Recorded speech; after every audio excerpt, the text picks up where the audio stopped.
রাজবাড়ী সদর উপজেলার আফরা গ্রামের সিঙ্গারা ব্যবসায়ী দিনমজুর আব্দুস সামাদের নিকট জমি বিক্রয়ের নামে একই গ্রামের আব্দুল মজিদের ছেলে মহসিন পারভেজ টাকা নেওয়ার পর আর জমি এবং টাকা ফেরত না যাওয়াতে আব্দুল সামাদ শেষ পর্যন্ত রাজবাড়ী আদালতে মহসিনের নামে একটি চেকের মামলা দায়ের করেছে। মহসিন পারভেজ, ওর বাপের নাম হলো মজিদ শেখ। তা আমার হলো ওই সময় আমার একটা জমি দেখালে করলে 6 শতাংশ জমি, আমি এই জায়গাটা বেচবো।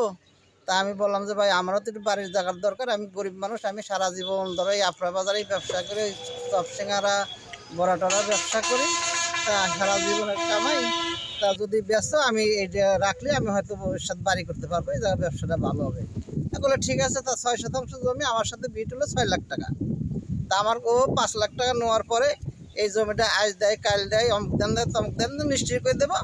মানে এর ভিতরে আর জমি দেয় না, আমার জমিও দেয় না, এই জমিটা অন্য লোকের কাছে বেচে। পরবর্তী আমি আফরা বাজারের এই বাজারের কমিটি নিয়ে বসলাম, বসার পরে ইনি বললো যে আমি অমুক দিন টাকা দেবো। তা জমি দিতে পারতেছি না, জমি আমি বিক্রি করে ফেলাইছি, যেভাবে হোক আমি টাকাটা দিয়ে দেবো।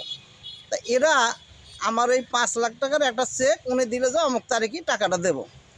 এই টাকাটা অমুক তারিখে সে ব্যাংকে আমি গেছি, ব্যাংকে যা করে টাকা নেই, টাকা নাই। আমি এই তারপরেও এদের কাছে এসে বললাম, এরা সময় নিল, উনি সময় নিচ্ছে, খালি সময় নিচ্ছে। আমি এর ভিতর সময় খালি নেই, আমার আর টাকা দেন। আমি বহুতবার রিকোয়েস্ট করে ওনার কাছে কাঁদাকাটি করি, ভাই আমার টাকা, আমি সারা জীবন আমি সারা জীবনের খাওয়াই, ভাই আমার টাকাটা দেন, আমি এই পড়াশোনা বেশি আপনাকে নেই। তা আপনারা তো দেন, আমার এইটাই কি হয় জীবন, আমি কেস চালাতে পারবো না। আপনি যেভাবে কিস্তি মিস্তি যেভাবে আমার টাকা দেন, আমি ভাই কেস চালাবো না।